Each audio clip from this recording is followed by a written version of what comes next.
E o que a gente quer trazer para você hoje são alguns fatores que são determinantes para que você possa crescer e expandir a sua vida na sua vida profissional. Então, a primeira coisa, né, que a gente quer compartilhar é que a gente sabe que existem desafios para esse crescimento e expansão. Então, todos nós enfrentamos dilemas do tipo: como é que eu vou expandir os meus negócios? Como é que eu vou expandir a minha carreira sem comprometer os meus valores? E, na verdade, você vai descobrir que a integridade ela te protege. A integridade é uma proteção, porque você vai perceber que a integridade ela vai te livrar de situações comprometedoras e a integridade ela também vai te abrir portas para oportunidades maiores que você não entraria se você não tivesse elas. Segundo ponto, como é que eu escolho parceiros, sócios e colaboradores certos?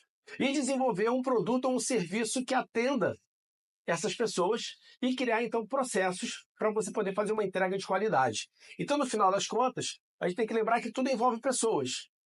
Você vai atender a necessidade de pessoas através de pessoas que vão realizar processos que são desenvolvidos e feitos também por pessoas. Então, eu tenho que entender que o meu negócio está diretamente ligado à qualidade das pessoas que eu tenho nele. Sejam minha equipe, sejam meus parceiros, sejam os meus fornecedores. A minha experiência mostra que nenhuma organização que não tenha um propósito claramente definido, ela prospera plenamente. Você vai perceber que o que leva você a patamares maiores é ter um propósito claro. E outro fator é como é que eu transformo, né, esse mercado sem cair nos mesmos erros do mundo. Ou seja, se a gente quer crescer, a gente tem que mudar a forma como a gente vê negócios, trabalhos e pessoas. Quando eu começo a entender que quando Deus cria o homem e fala, façamos o homem à nossa imagem e semelhança, e diz que porque o homem dominará sobre toda a criação, sobre as aves, sobre os animais, sobre as plantas, sobre os peixes, e dá ao homem essa ordem de multiplicar, na verdade, quando você exerce esse papel de multiplicação, você está adorando a Deus. E você está servindo as pessoas também. Então, para pensar. Imagine uma empresa, um negócio ou um profissional que tudo que ele faz o seguinte: eu não estou fazendo isso para o meu patrão, não estou fazendo isso para o meu chefe, eu estou fazendo isso para adorar a Deus e estou fazendo isso porque eu quero servir as pessoas. Tudo que a gente faz tem que refletir os valores do reino. Não dá para a gente fazer essas coisas separadas. Esse conceito da separação entre trabalho e fé, esse é um conceito que é um conceito grego e é um conceito, né, gnóstico, que foi tão combatido pela igreja. Na verdade, dentro do conceito hebraico, nós somos um ser espiritual. E não importa se você está atuando no seu trabalho, na sua vida pessoal, o que seja que você esteja fazendo, você tem que ser uma pessoa única. Você não pode ter duas caras. Você não pode ser uma pessoa no seu ambiente profissional e outra pessoa no seu ambiente pessoal. Senão você seria, na minha opinião, um esquizofrênico. Eu não posso ser esquizofrênico comportamental no aspecto de trabalho. Eu tenho que ser uma pessoa íntegra. E outra coisa, gente, que o crescimento real, ele acontece quando a gente vê os nossos negócios como parte do chamado de Deus. Quando eu entendo que aquilo que eu faço tem a ver com o chamado de Deus para a minha vida. É quando eu começo a entender que o que eu estou fazendo tem a ver com o porquê eu fui criado, com o porquê eu fui colocado dentro dessa terra. Eu sempre falo que se você quiser montar uma equipe de qualidade dentro da sua organização, o meu negócio ele foi criado com o propósito de atender uma necessidade das pessoas. E o meu foco é ter um negócio que ele adora a Deus e serve as pessoas. E aí, conforme o meu negócio vai crescendo, eu por isso começo a precisar de pessoas que vão realizar tarefas para essa entrega. Então, quando eu vou contratar alguém, eu tenho que contratar alguém que ela tenha um alinhamento de propósito comigo, que tenha um alinhamento claro entre o que eu estou fazendo e o que ela também entende que é o chamado para a vida dela. E é aí que a gente encontra uma coisa chamada significância. A pessoa faz alguma tarefa, uma atividade, não porque ela recebe um salário, mas porque aquilo ali é algo que tem a ver com o motivo dela existir. Ela tem alegria naquilo ali. Imagina você ter alguém que está dentro do teu negócio, que trabalha com você, que ela é tão apaixonada pelo negócio quanto o dono dela.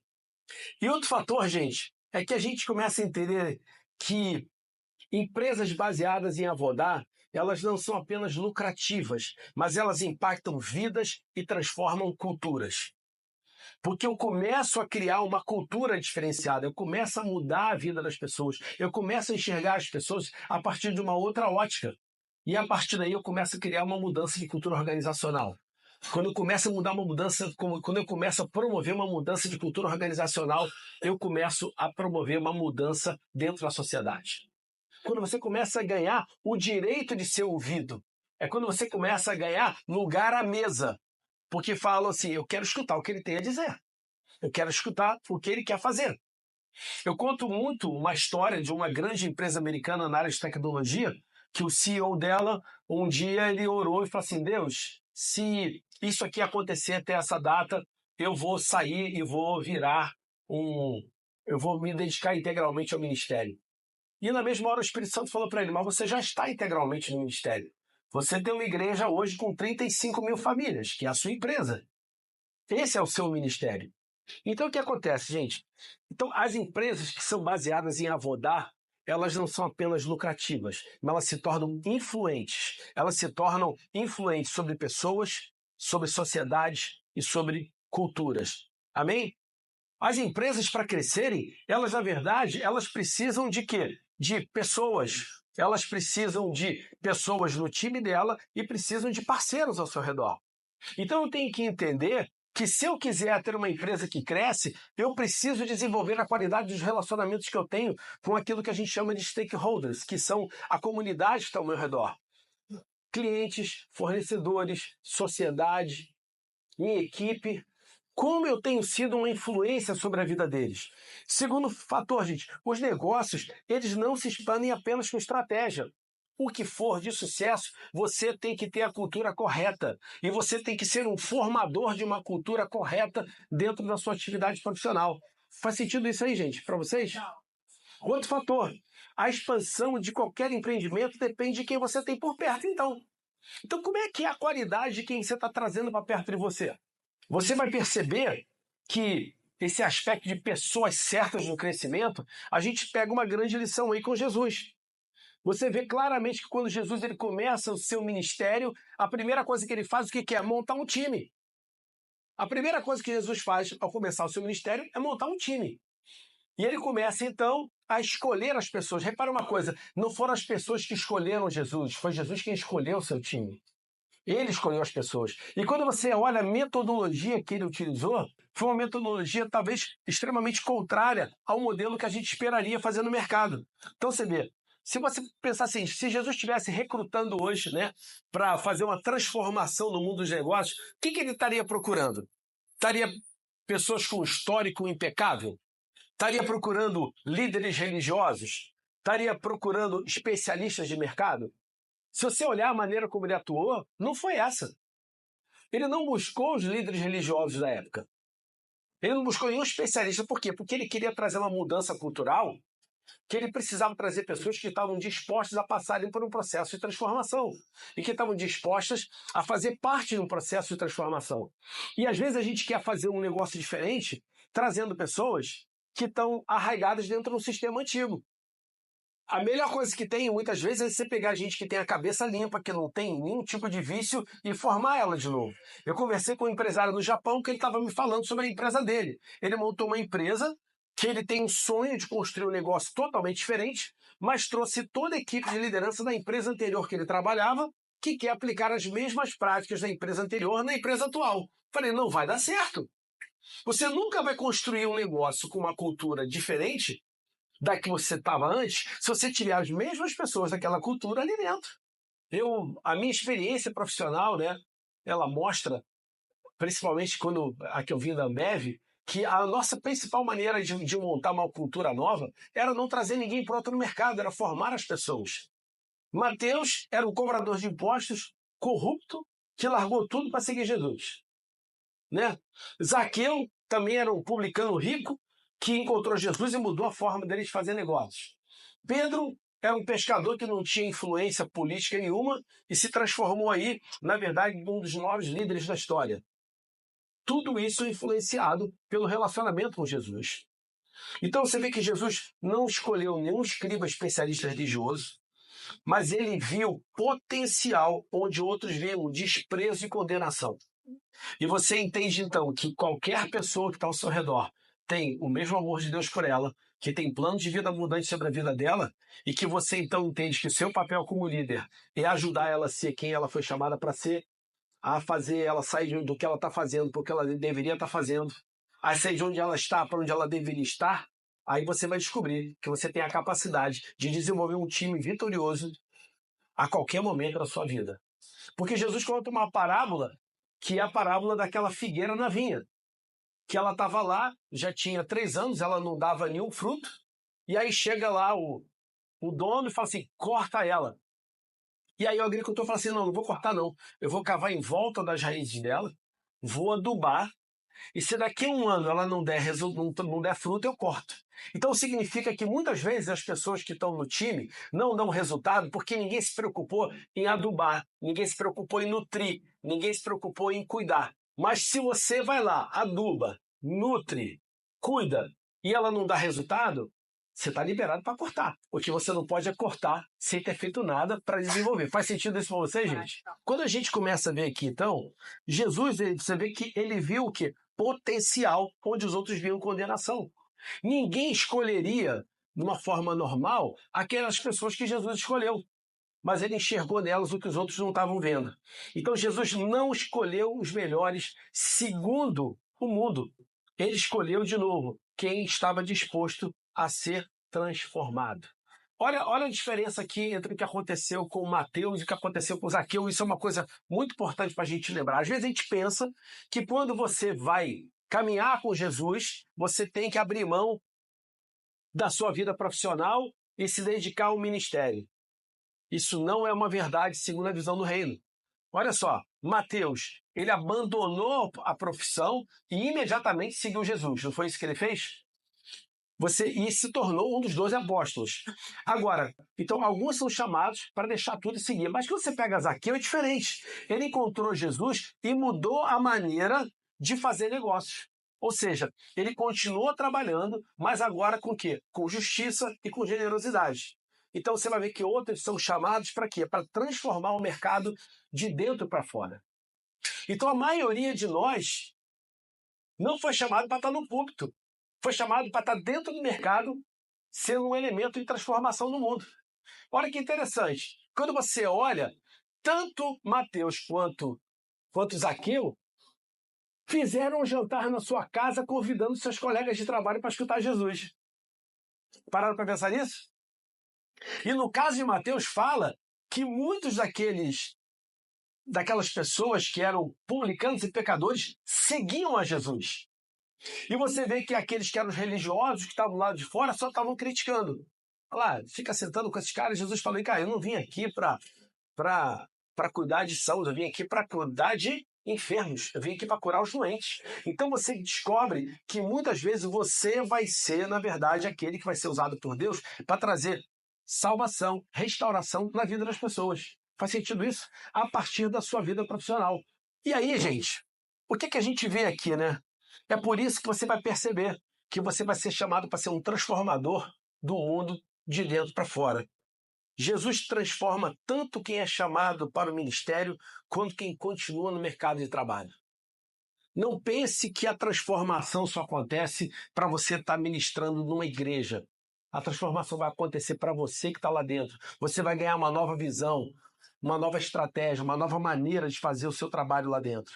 E se a gente quer crescer e avançar, nós temos que mudar o quê? A nossa visão sobre negócios. Nós temos que transformar as nossas atitudes e práticas de mercado, inclusive na forma como a gente escolhe nossos parceiros e nossos sócios.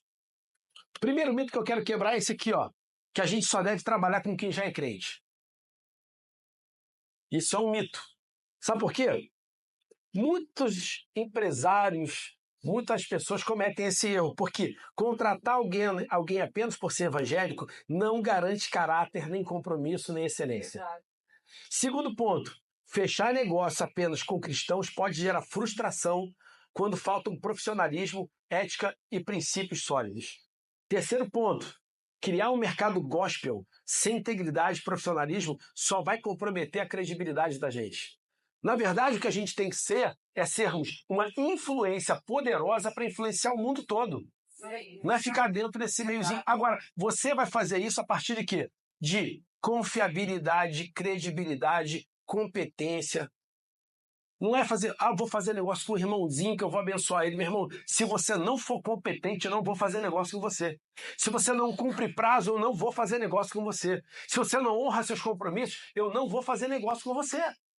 Muita gente carrega o rótulo de crente, mas não vive os valores do reino. Enquanto descrentes, muitas vezes, demonstram comprometimento, compromisso e profissionalismo. Olha só, Jesus demonstrou o que para a gente? Que o foco tem que estar na integridade e na disposição de crescer e de mudar. O critério não deve ser apenas contratar cristãos, mas eu tenho que escolher pessoas com caráter, com coração ensinável e com compromisso com valores do reino. O verdadeiro critério tem que ser o seguinte: quais são os valores e princípios que essas pessoas têm? Os negócios têm que ser baseados em caráter, compromisso, profissionalismo e não apenas em afinidade religiosa. E aí, gente, vem essa pergunta: com quem que você está se associando? Então, sinais de alerta que você tem que ter para parcerias, para funcionários e para sócios. Pessoas que usam a fé como argumento comercial, mas não vivem os princípios. Fuja disso. E não seja essa pessoa. Segundo, alguém que muda de opinião e valores conforme a situação. Terceiro, falta de comprometimento com a palavra dada e prazos acordados. Foco apenas no lucro sem respeito pelas pessoas e pelos compromissos. Então, escolher o parceiro certo define o futuro do teu negócio. Então, como é que você escolhe equipe, parceiros e sócios com sabedoria? O que você vai buscar ao escolher essas pessoas? Primeiro, coerência entre discurso e prática. Eles têm que viver os princípios que eles defendem. Firmeza de valores. Manter integridade independentemente das circunstâncias, mesmo que signifique para ela custo. Compromisso com excelência. Tem que honrar a palavra, tem que cumprir prazo e tem que entregar resultado. E uma mentalidade de crescimento. Buscam um aprendizado contínuo e um crescimento sustentável. E, por último, pessoas que têm relacionamentos saudáveis. Observe como ela trata as pessoas ao redor dela. Eu tenho que ver se essa pessoa cria um ambiente positivo ou se cria um ambiente destrutivo. Então, gente, o que Jesus faria, então, hoje no mundo dos negócios, né?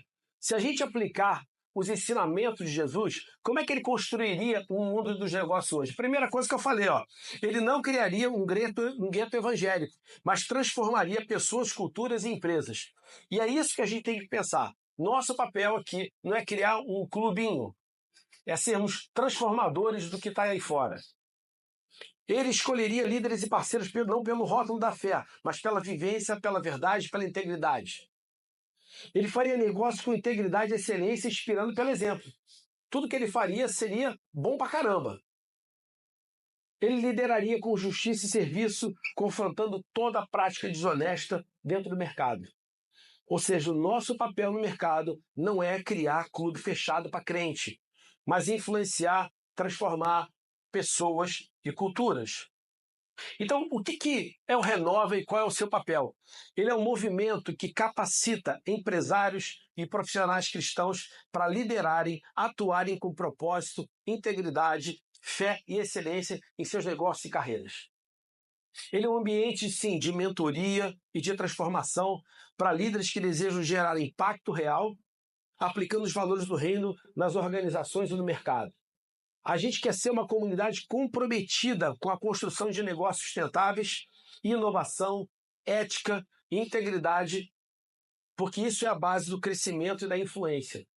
Vou recapitular aqui o que eu falei até agora. Negócios e fé não estão separados. Tudo faz parte do nosso chamado.